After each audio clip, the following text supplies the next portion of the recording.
नमस्कार साथियों, मैं प्रशांत परमार। आज आपका स्वागत है हमारे YouTube चैनल में। जैसे कि आपने प्रीवियस लेक्चर्स में देखा होगा कि हमने ज्योग्राफी का जो चैप्टर 4 था एग्रीकल्चर, उसके पार्ट फर्स्ट और पार्ट सेकंड को अच्छे से कवर किया। आज हम पार्ट थर्ड को अच्छे से कवर करेंगे और इसी के साथ में चैप्टर जो एग्रीकल्चर का जो चैप्टर है हमारा ज्योग्राफी का, तो उसको अच्छे से फिनिश करेंगे। तो आज बेसिकली जो पार्ट 3 है हमारा एग्रीकल्चर का, उसमें हम सिर्फ 2 टॉपिकों को कवर करेंगे और इसी के साथ में जो हमारा टॉपिक है एग्रीकल्चर, वो संपूर्ण के साथ में खत्म हो जाएगा। तो बेसिकली आज हम पढ़ने वाले हैं आखाद्य फसलों को और कृषि क्षेत्र में किए गए सुधार, जैसे कृषि को और अधिक लाभप्रदायक बनाया जा सके। तो फर्स्ट ऑफ ऑल हम देखते हैं आखाद्य फसलों। जितने भी हमारे प्रीवियस लेक्चर्स हैं एग्रीकल्चर का, पार्ट फर्स्ट हो और पार्ट सेकंड हो, उसमें हमने कृषि के रोजगार में योगदान और उसमें फसल चक्र और कृषि प्रमुख फसलें, जोत का आकार क्या है या फिर क्या परसेंटेज है इंडियन इकोनॉमी में, जो भी सारी चीजें थी एग्रीकल्चर से संबंधित, वो उनको हमने अच्छे से कवर किया हुआ है। आज पार्ट थर्ड होगा, बेसिकली एग्रीकल्चर का आज लास्ट लेक्चर होगा हमारा। तो सबसे पहले हमें इसमें देखना है आखाद्य फसलें।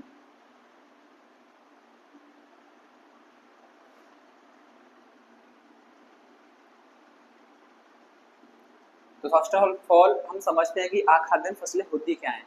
तो ऐसी फसलें जिनका प्रयोग व्यापारिक तौर पर किया जाता है या फिर उद्योगों की आपूर्ति के लिए कच्चे माल हेतु इन फसलों की बुवाई की जाती है, इन्हीं फसलों को हम कहते हैं आखाद्य फसलें।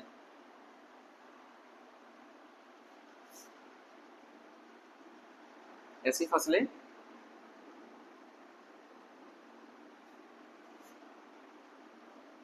जिनका प्रयोग व्यापार हेतु किया जाता है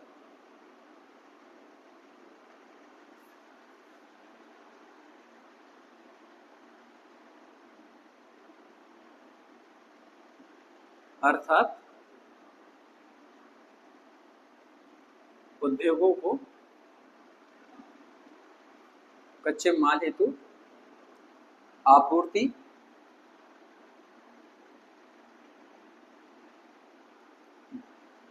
हेतु बुवाई की जाती है।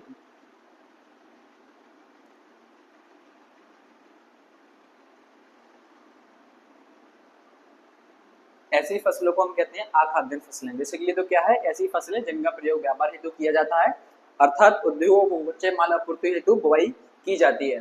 तो बेसिकली ये जो फसलें होती है उनको आखाद्य फसलें कहते हैं, बेसिकली जो खाद्य के रूप में उपयोग नहीं की जाती हैं। इन फसलों में हम कवर करेंगे आज रबर, कपास, जूट, पटसन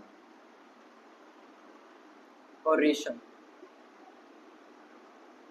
मुझे लगता है कि रबर, कपास, जूट, पटसन, रेशम ये मुख्य व्यापारिक फसलें हैं जिनका प्रयोग बड़े पैमाने पर उद्योगों की आपूर्ति के लिए कच्चे माल के रूप में किया जाता है। और बेसिकली इन्हीं फसलों को इनडायरेक्टली हम कहते हैं आखाद्य फसलें। आखाद्य फसलें ऐसी फसलें जिनका प्रयोग खाने हेतु या खाने आपूर्ति नहीं किया जाता है, सिर्फ उद्योगों की आपूर्ति के लिए किया जाता है। तो फर्स्ट ऑफ ऑल हम देखते हैं रबर और फिर कपास, जूट, पटसन, रेशम करेंगे।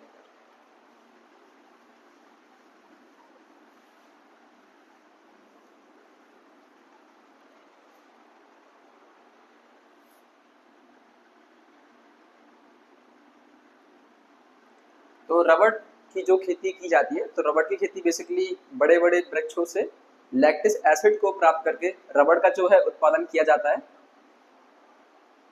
बड़े बड़े वृक्षों से, या फिर हम ये बोलें कि ऐसे वृक्ष जिन्हें हम रबर के वृक्ष के रूप में देखते हैं, उनमें जिनसे जो तरल पदार्थ निकलता है, उस तरल पदार्थ को इकट्ठा करके कच्चे माल को उसको पका करके कंपनियों में मॉडिफाई करके जो बाई प्रोडक्ट प्राप्त किया जाता है वो आता है पकी हुई रबर बेसिकली। तो रबर के बड़े बड़े वृक्ष होते हैं, इनकी बड़े पैमाने पर एक वृक्षों की बाड़ लगाई जाती है जिसे बोलते हैं रबर की खेती।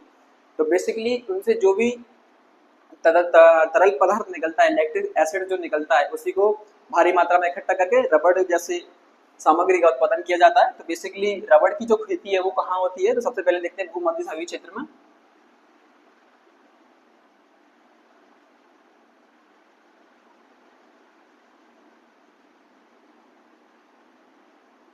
भूमध्य सागरीय क्षेत्रों में कृषि,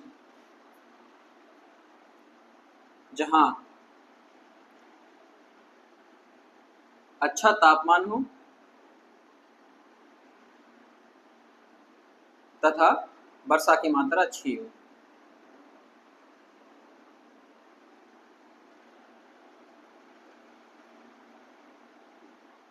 तो भूमध्य सागर क्षेत्र क्या है बेसिकली, तो हमारे पृथ्वी को दो हिस्सों में विभाजित करने वाली भूमध्य रेखा जो है इक्वेटर लाइन, उसके आसपास की जितने भी कंट्रीज हैं उनमें अच्छा खासा तापमान देखने को मिलता है और वहाँ अच्छी खासी वार्षिक वर्षा देखने को मिलती है।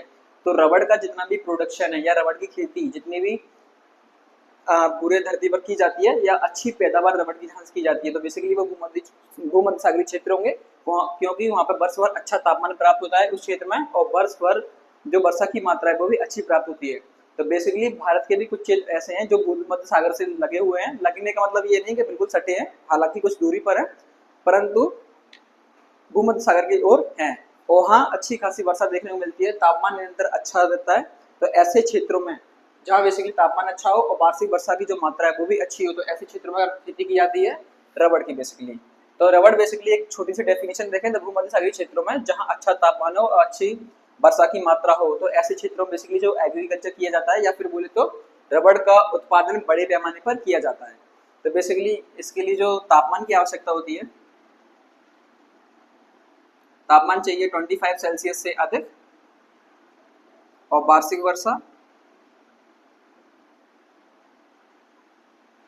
वर्षा का मतलब यहाँ सिंचाई से है, तो वो है लगभग 200 सेंटीमीटर से अधिक। तो भूमध्य सागरीय क्षेत्र या फिर हमारे भारत के कुछ ऐसे क्षेत्र जहाँ तापमान अच्छा है और वर्षा अच्छी खासी मात्रा में होती है, तो रबड़ का प्रोडक्शन बड़ी मात्रा में ऐसे क्षेत्रों में देखने को मिलता है। अगर हम अपने देश की बात करें तो केरल, तमिलनाडु, कर्नाटक, मेघालय इत्यादि राज्यों में अच्छी खासी मात्रा में रबड़ का जो प्रोडक्शन है वो देखने को मिलता है, क्योंकि केरल, तमिलनाडु, कर्नाटक बेसिकली दक्षिणी क्षेत्र हैं और पश्चिमी घाट के पश्चिमी तट से लगे हुए हैं, यहाँ वर्षा अच्छी खासी मात्रा में होती है या फिर 200 सेंटीमीटर से अधिक वर्षा होती है और वर्ष भर यहाँ तापमान जो है लगभग 25 सेल्सियस डिग्री के आसपास रहता है, क्योंकि ये भी भूमध्य रेखा से सटे हुए क्षेत्र है। दूसरा, मेघालय का आपने चेरापूंजी सुना होगा, मासिनराम सुना होगा, यहाँ अच्छी खासी मात्रा में वर्षा होती है या फिर बोले तो औसत से अधिक वर्षा या फिर विश्व की सबसे अधिक वर्षा जो होती है वो बेसिकली हमारे मेघालय राज्य में हमें देखने को मिलती है। तो रबड़ का प्रोडक्शन अच्छी खासी मात्रा में इन राज्यों में केरल, तमिलनाडु, कर्नाटक और मेघालय में किया जाता है। अब भूमध्य सागरीय क्षेत्रों में देखें तो बेसिकली रबड़ का प्रोडक्शन सबसे ज्यादा कहाँ होगा, तो ब्राजील, कंबोडिया,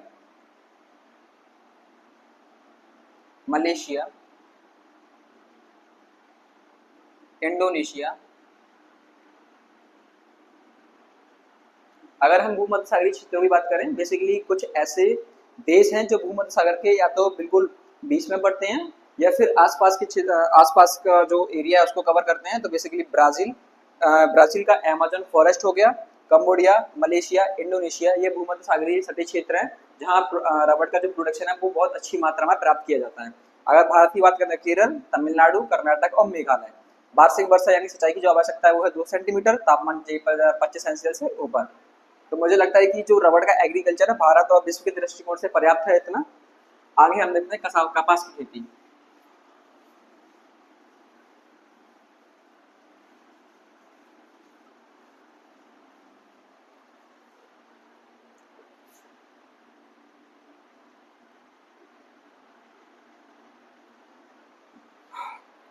तो अब है कपास यानी कि कॉटन प्लांट। जितना भी सूती वस्त्र उद्योग है उसके लिए जो कच्चे माल की आपूर्ति की जाती है वो बेसिकली की जाती है कपास की खेती से, जैसे बोलते हैं हम कॉटन प्लांट।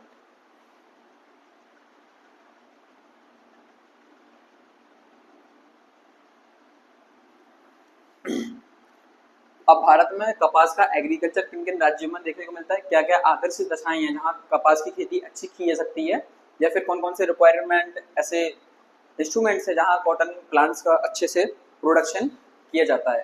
तो बेसिकली भारत का दक्कन पठार, पहले ये लिखते हैं, चलो ठीक है, सूती वस्त्र उद्योग हेतु कच्चा माल,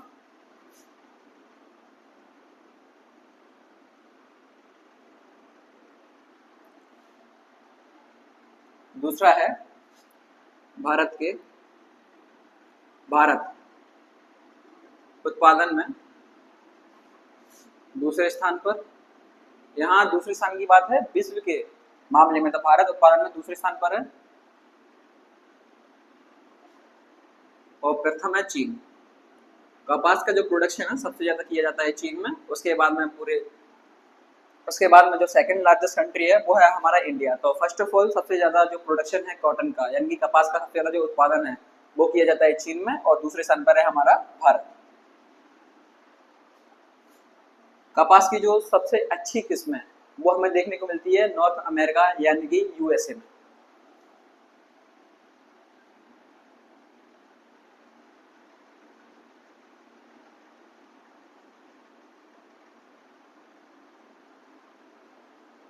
यूएसए यानी कि United state of America, America की धरती पर कपास की सबसे उच्च कोटि का जो कपास का उत्पादन है वो किया जाता है यूएसए में।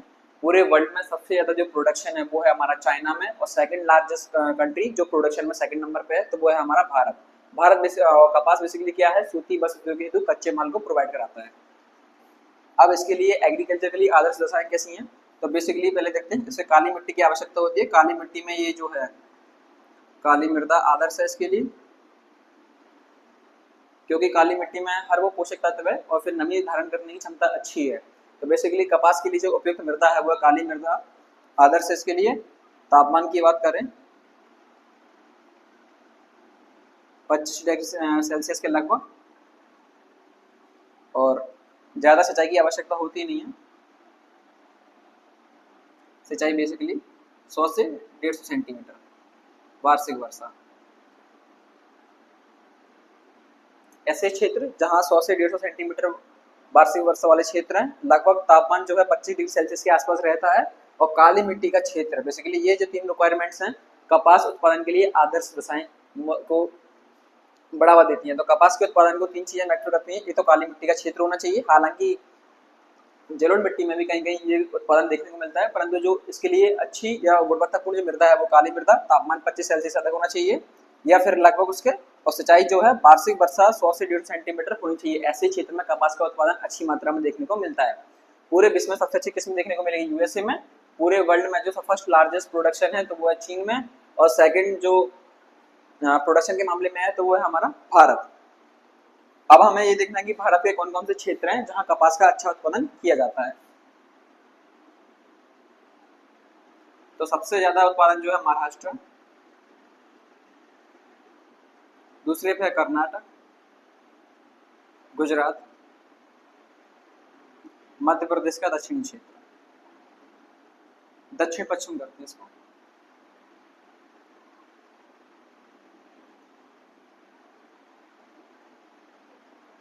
तो मुझे लगता है कि पूरे भारत में जो टॉप स्टेट्स हैं, महाराष्ट्र हो गया, कर्नाटक हो गया, गुजरात हो गया, मध्य प्रदेश का दक्षिण पश्चिमी क्षेत्र हो गया, यहाँ बड़ी मात्रा में कपास का उत्पादन किया जाता है।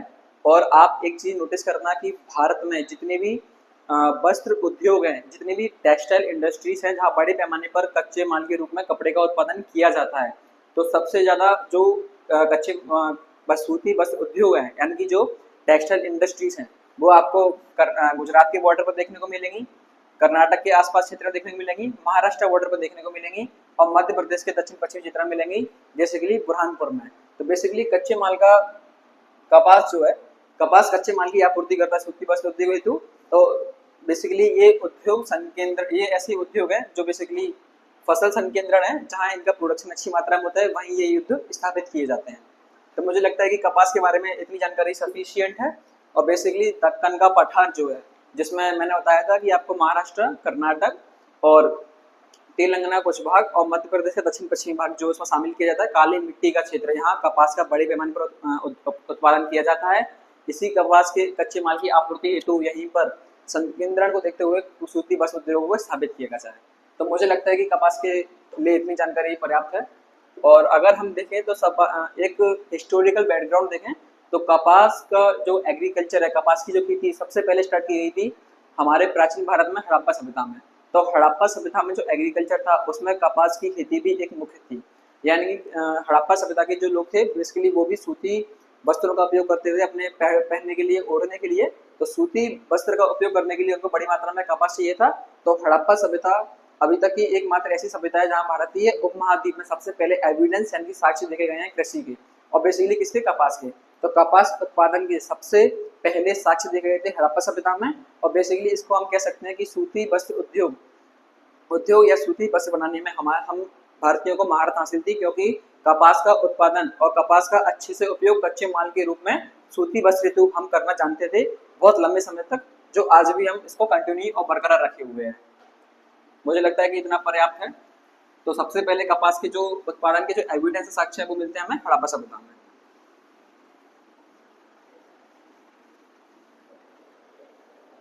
अब हम बात करते हैं जूट की। इसे बोलते हैं सुनहरा रेशा। बेसिकली एक रेशेदार फसल है।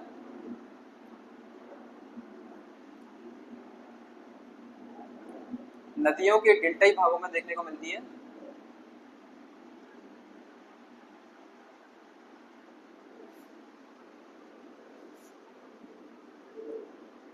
अब नदियों के डेल्टाई भागों में इसका उत्पादन क्यों किया जाता है? बेसिकली जूट एक रेशेदार फसल है और मैंने आपको बताया कि जूट एक ऐसी फसल है इसको अच्छी मात्रा में सिंचाई की आवश्यकता होती है। तो ऐसे क्षेत्र जो नदियों के डेल्टाई भाग हैं या फिर ऐसे क्षेत्र जहाँ लगातार बाढ़ जैसी स्थिति बनी हुई होती है, तो बेसिकली जिस भी क्षेत्र में बाढ़ आती है तो बाढ़ भारी मात्रा में नई मिट्टी की जो परत है वो लगातार जमीन पर चढ़ाती रहती है। तो नई मिट्टी का क्षेत्र या बाढ़ के द्वारा जो लाई गई है नई मिट्टी या फिर ऐसा क्षेत्र जो नदियों के डेल्टाई भाग है जहाँ नम और मुलायम मिट्टी देखने को मिलती है, तो ऐसे क्षेत्र जो नदियों के डेल्टाई भाग हैं या फिर बाढ़ के मैदान हैं।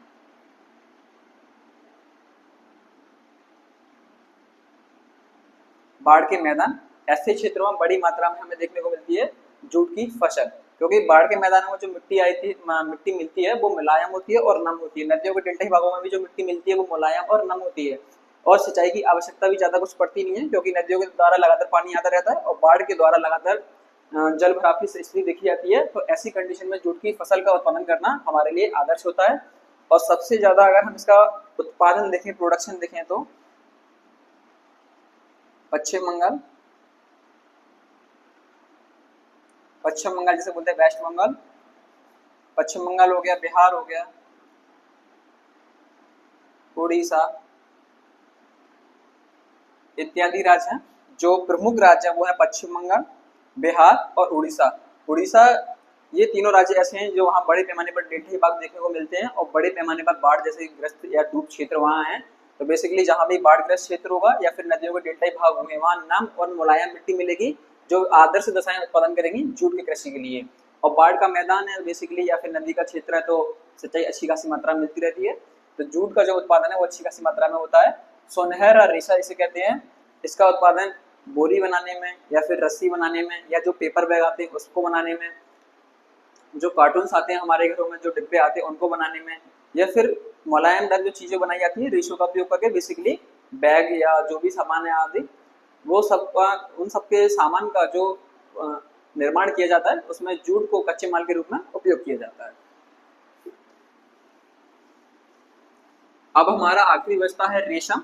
तो बेसिकली रेशम की खेती डायरेक्टली मिट्टी में नहीं की जाती। रेशम के कुछ कीट होते हैं जिनको पेड़ों पर, शहतूत के पेड़ों पर रख के या फिर कुछ ऐसे विशेष पेड़ हैं जहाँ वो कीट जो होते हैं रेशम कीट उनको पालन करके उनके द्वारा बड़े पैमाने पर रेशम का उत्पादन किया जाता है। एक इरिगेशन हो गया, एक मलबरी रेशम हो गया। ये 2 से 3 प्रकार के कीट आते हैं, इनके द्वारा ही मलबरी रेशम या फिर इरी रेशम का उत्पादन किया जाता है। तो बेसिकली जो रेशम है वो कीट से प्राप्त किया जाता है। कीट यानी कि इंसेक्ट्स जिनका बड़े पैमाने पर पालन किसी पेड़ पर या किसी विशेष स्थिति में उनको रख कर रेशम का उत्पादन किया जाता है। तो मुझे लगता है कि जो आखाद्य फसलें हैं वो आपको अच्छे से समझ में आई होंगी कि जिसमें हमने रबड़ का देखा, कपास का देखा और जूट का देखा। और रेशम कीट के लिए कुछ ज्यादा खास विशेष है नहीं है तो हम यहाँ पर नहीं लिखेंगे, क्यों टाइम वेस्ट करना फालतू में। तो रेशम सिर्फ इतना याद रखो कि रेशम कीट से प्राप्त किया जाता है जिनको कुछ पौधों पर, कुछ पेड़ों पर या फिर कुछ विशेष स्थिति में उनको पालकर उनका पालन करके आराम से या फिर जो भी उनका उत्पादन किया जाता है। और बेसिकली 2 किस्में देखने को मिलती है, एक इरिगेशन हो गया, एक मलबरी रेशम हो गया। एक किस्म और है फिलहाल मुझे याद नहीं आ रही है। तो रेशम का सिर्फ इतना ही है। अब हम देखते हैं कि भारत सरकार के द्वारा जो भी कृषि क्षेत्र में सुधार किए गए हैं, जिससे कृषि क्षेत्र की जो स्थिति है और उसमें उनकी जो फसलें हैं उनमें गुणवत्ता आए, किसानों की स्थिति अच्छी हो, फसल की जो पैदावार है वो अच्छी हो और भारत में खाद्यान्न सुरक्षा को लगातार बनाए रखने के लिए जो भी सुधार भारत सरकार द्वारा किए गए हैं वो हमको हम एक एक करके देखते हैं। तो कृषि क्षेत्र में सुधार।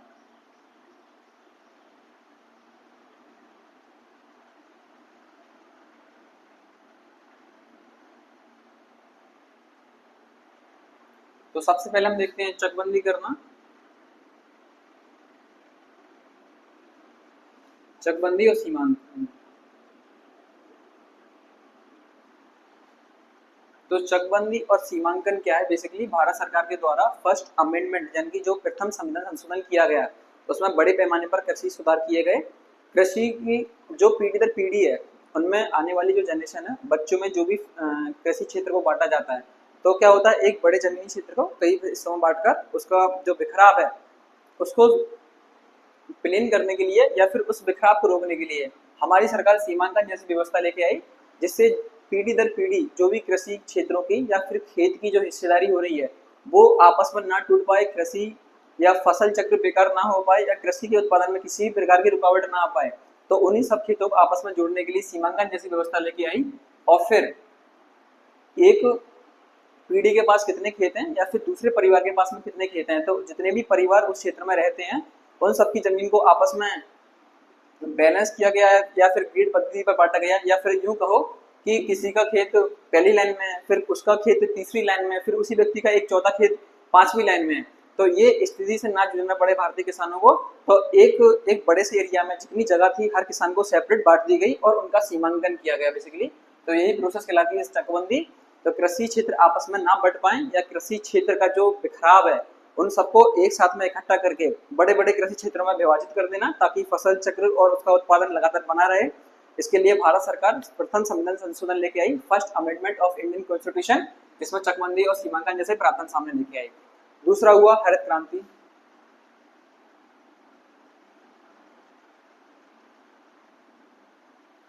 तो हरित क्रांति को लाने का भारत में जो श्रेय है वो है डॉक्टर स्वामीनाथन।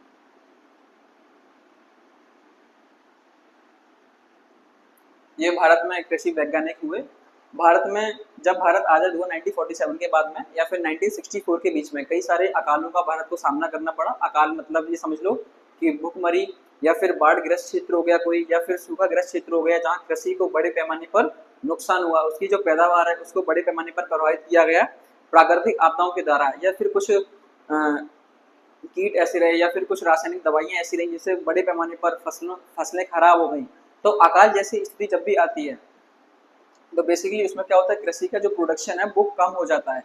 तो 1947 और 1964 के बीच में भारत में जितने भी अकालों का सामना करना पड़ा या किसी कारण प्राकृतिक आपदा के दौर में बाढ़ के द्वारा, भूकंप के द्वारा या फिर सूखा के द्वारा जितना भी फसल का नुकसान हुआ, उस चीज को भारत की खाद्य सुरक्षा को बनाए रखने के लिए डॉक्टर स्वामीनाथन की अध्यक्षता में भारत सरकार द्वारा हरित क्रांति का प्रारंभ किया गया।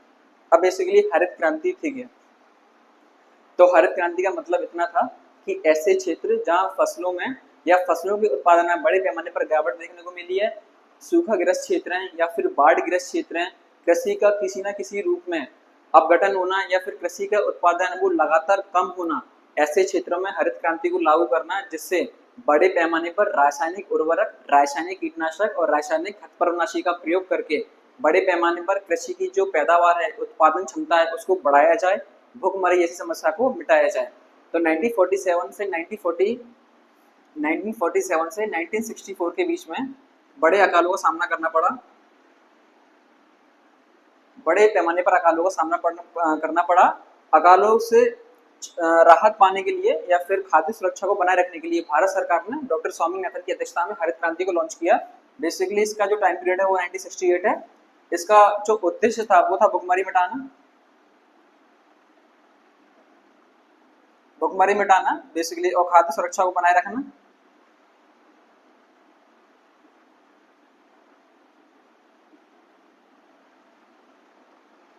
कृषि उत्पादन बढ़ाना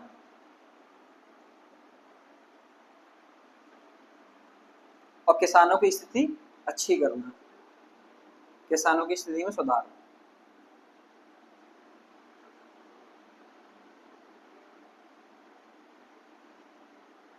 तो बेसिकली जो हरित क्रांति लाने का उद्देश्य था वो था अकाल जैसी समस्याओं से निदान, भुखमरी मिटाना, जो बेसिकली बड़े पैमाने पर कृषि क्षेत्र में जो उत्पादन को लेकर गिरावट आ रही थी, चाहे उसका कारण प्राकृतिक आपदाएं हो या फिर कोई कीट कीट के द्वारा फसल पर प्रहार हो या फिर कुछ रासायनिक और रासायनिकों का प्रयोग करके जिससे फसल में बड़े पैमाने पर गिरावट आ रही थी। तो 1967 से 1964 के बीच में अकाल और भुखमरी सामना भारत ने बहुत बड़े पैमाने पर किया। तो भारत सरकार डॉक्टर स्वामीनाथन की अध्यक्षता में कृषि हरित क्रांति ऐसा मिशन लेके जो 1964 में लॉन्च किया गया, जिसका उद्देश्य था खाद्य सुरक्षा को बनाए रखना, भुखमरी को मिटाना, कृषि उत्पादन को लगातार बढ़ाना और कृषि की स्थिति में सुधार करना। बेसिकली इस हरित क्रांति का जो सबसे ज्यादा जो प्रॉफिट हुआ वो हुआ पंजाब, हरियाणा,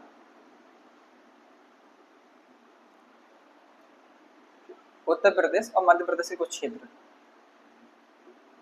और जो इसमें फसल थी जिसका सबसे बड़े पैमाने पर उत्पादन किया गया था वो थी गेहूं और चावल। तो बेसिकली हम कह सकते हैं कि हरित क्रांति का जो सबसे ज्यादा फायदा हुआ वो हुआ गेहूं और चावल जैसी फसलों को। और सबसे ज्यादा जो हरित क्रांति मिशन को लॉन्च किया गया या सबसे ज्यादा प्रॉफिट जो हुआ था वो हुआ पंजाब, हरियाणा, मध्य प्रदेश के कुछ क्षेत्र थे और उत्तर प्रदेश क्षेत्रों में। उत्तर प्रदेश, मध्य प्रदेश का जो कुछ क्षेत्र हैं, पंजाब और हरियाणा के जो किसान हैं वो ऑलरेडी पहले से ही समृद्ध थे, उनके पास बड़ी बड़ी जमीनें थी। रासायनिक उर्वरक, रासायनिक कीटनाशक और रासायनिक खरपतवारनाशी को और हाइब्रिड बीजों को जिनका जीन तकनीकी रूप से बदल के अच्छी पैदावार को सुनिश्चित किया जा सके, इन सभी चीजों को लागू करने का जो निर्णय लिया गया था हरित क्रांति में। तो रासायनिक कीट हो गया, रासायनिक खरपतवारनाशी, उर्वरक हो गया, हाइब्रिड बीजेस हो गए, तो इनको एफोर्ड करने की जो क्षमता है वो हरियाणा, पंजाब, उत्तर प्रदेश और मध्य प्रदेश के जितने भी किसान थे इनकी ऑलरेडी क्षमता थी इनको खरीदने की। तो इन्हें बड़े पैमाने पर हरित क्रांति में जो भी एस्पेक्ट्स है उसमें उनको अपनाया, यानी कि रासायनिक उर्वरक, कीटनाशक, खरपतवारनाशी और हाइब्रिड बीजों को खरीदने में सक्षम थे, क्योंकि उस समय की महंगाई के अकॉर्डिंग या फिर उस समय की जो आर्थिक स्थिति थी उसके अकॉर्डिंग भी वो रासायनिक जो भी सामग्री भारत सरकार द्वारा हरित क्रांति के दौर में प्रोवाइड कराई गई थी वो भी महंगी थी।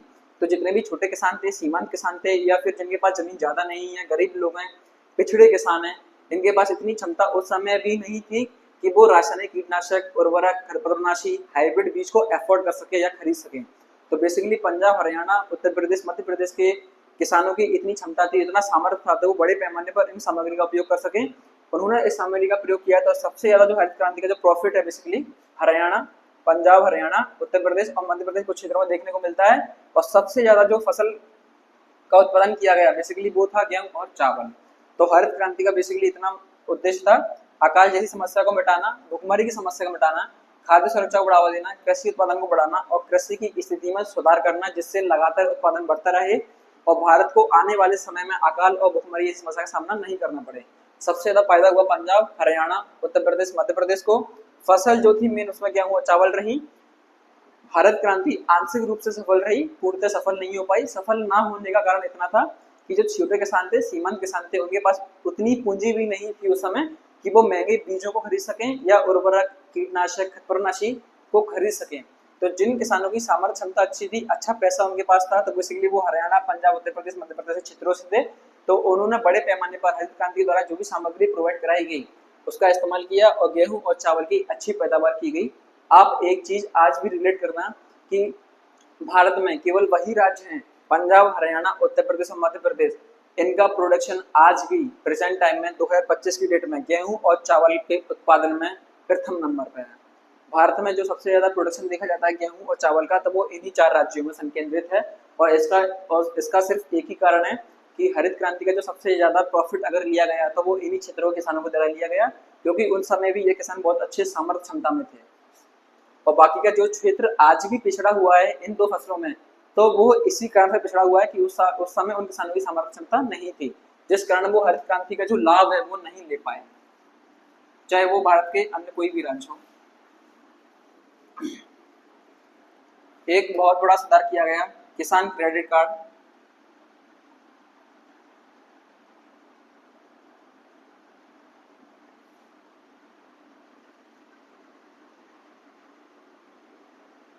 किसान क्रेडिट कार्ड जैसी सुविधा भारत सरकार लेके आई। बेसिकली ऐसा था कि जितने भी कृषि बैंक हैं या फिर ग्रामीण बैंक हैं, उनके द्वारा कृषि के क्षेत्र में सुधार करने के लिए या फिर छोटे किसानों की सामर्थ्य क्षमता बढ़ाने के लिए, ताकि वो भी अपने खेतों में अच्छे बीज का उपयोग कर सकें या फिर तकनीकी रूप से ट्रैक्टर ले सकें, या फिर कोई भी कृषि उपकरण को ले सकें, जिससे उनके किसानों की जो कृषि क्षमता है उसका लगातार उत्पादन किया जा सके, उनकी आय में वृद्धि हो और किसानों की जो भी आर्थिक समस्याएं उनसे छुटकारा पाने के लिए एक दीर्घकालीन ऋण जैसी व्यवस्था लेके आई किसान क्रेडिट कार्ड। ये बेसिकली भारत सरकार का एक सफल प्रयास रहा।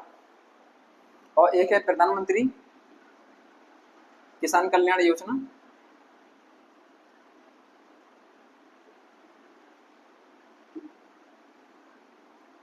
ऐसे ही एक है प्रधानमंत्री, एक हो गया प्रधानमंत्री किसान कल्याण योजना। बेसिकली किसानों को 3 महीने के गैप में या फिर बोले तो 12 महीने में, यानी 1 साल में 3 बार कृषि किस्त दी जाती है सरकार के द्वारा, ताकि वो आर्थिक स्थिति को सुधार सके और अपनी जीवन शैली में परिवर्तन करें, ताकि कुपोषण या फिर कोई भी बीमारी का शिकार हमारे भारतीय किसान ना हो। तो इस प्रधानमंत्री किसान कल्याण योजना के माध्यम से 3 किस्तें भारतीय किसानों को दी जाती हैं, जो भी इसके अंदर शर्तें रखी हैं उनका पालन करते हुए, तो जिससे किसानों की स्थिति सुधरे और उनमें कोई भी जानलेवा बीमारी जैसा कुछ ना बने या फिर अपनी जीवन शैली को बदलें। और एक है प्रधानमंत्री, पहले इसको लिखते हैं एमएसपी को। एमएसपी का मतलब है मिनिमम सपोर्टिंग प्राइस। अब मिनिमम सपोर्टिंग प्राइस क्या है, यानी कि मिनिमम सपोर्टिंग प्राइस यानी कि एमएसपी।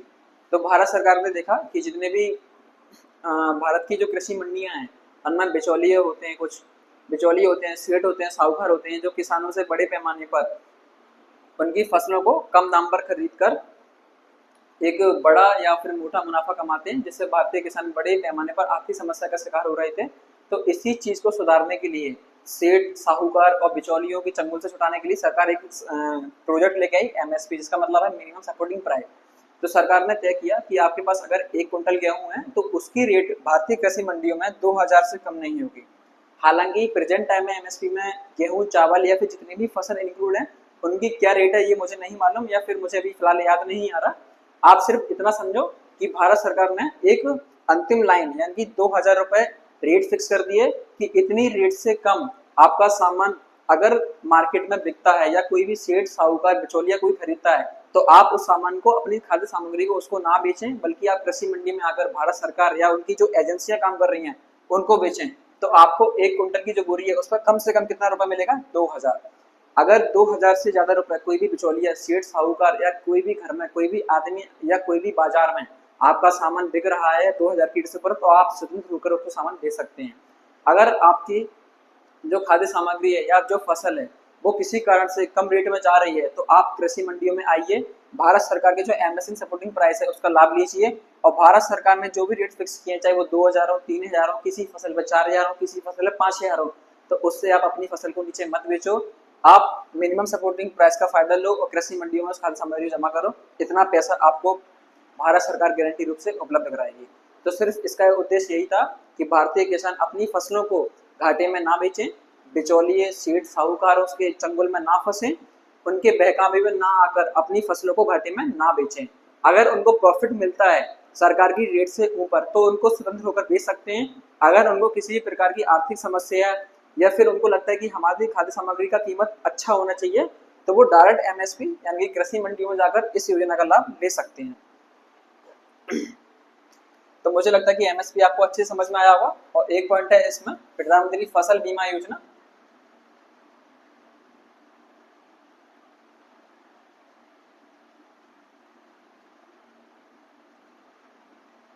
फसल बीमा योजना क्या है, तो भारत सरकार का एक ऐसा प्रोजेक्ट है कि कृषि क्षेत्र में किसी भी प्रकार की प्राकृतिक आपदा आती है, चाहे मान के चलो किसी भी प्रकार से बाढ़ आ गई या बारिश ज्यादा हो गई तो फसल खराब हो गई, या फिर सूखाग्रस्त क्षेत्र हो गया, या फिर भूकंप आ गया, या फिर कोई एक ऐसी महामारी फैल गई फसलों में जिससे बड़े पैमाने पर क्या हुआ, फसलों का नुकसान हुआ, फसलों को क्या हुआ, नुकसान हुआ। तो उस नुकसान की भरपाई करने के लिए भारत सरकार लेके आई प्रधानमंत्री फसल बीमा योजना, जिससे किसानों पर जो ऋणग्रस्तता की समस्या है या उनको अपनी फसल को बचाने के लिए या उत्पादन में बढ़ाने के लिए जो ग्रामीण क्षेत्रों में सेठ साहूकार होते हैं उनसे कर्ज ना लेना पड़े, और उनकी फसल का जो नुकसान हुआ है उसकी भरपाई करने के लिए सरकार उनको एक मिनिमम सपोर्टिंग प्राइस उपलब्ध कराती है, जिससे उनकी जो भी स्थिति बिगड़ी है उसको उसमें सुधारात्मक कदम बढ़ाया जा सके। तो मुझे लगता है कृषि क्षेत्र में जो सुधार बताए हैं, चकमंदी हो, सीमांकन हो, हरित क्रांति का प्रयास हो, किसान क्रेडिट कार्ड हो, किसान कल्याण योजना हो, मिनिमम सपोर्टिंग प्राइस हो, या फिर प्रधानमंत्री फसल बीमा योजना हो, इतना पर्याप्त है हमारे सिलेबस के अकॉर्डिंग या फिर किसी भी फैक्ट्स को कंप्लीट करने के लिए। मुझे लगता है कि इसी के साथ में हमें एग्रीकल्चर का जो पार्ट थर्ड और संपूर्ण एग्रीकल्चर का जो चैप्टर है वो खत्म कर देना चाहिए, क्योंकि मुझे लगता है कि संपूर्णता के साथ में मैंने आपको समझाने का प्रयास किया। और एग्रीकल्चर का जो चैप्टर है एनसीईआरटी के अकॉर्डिंग इंडियन ज्योग्राफी में वो पर्याप्त है। आप जो भी इस लेक्चर्स को फर्स्ट टाइम देख रहा है तो मैं आपको बता दूं कि इसके दो पार्ट्स और हैं, एक फर्स्ट पार्ट है, एक सेकंड पार्ट है, ये आपका पार्ट थर्ड होगा।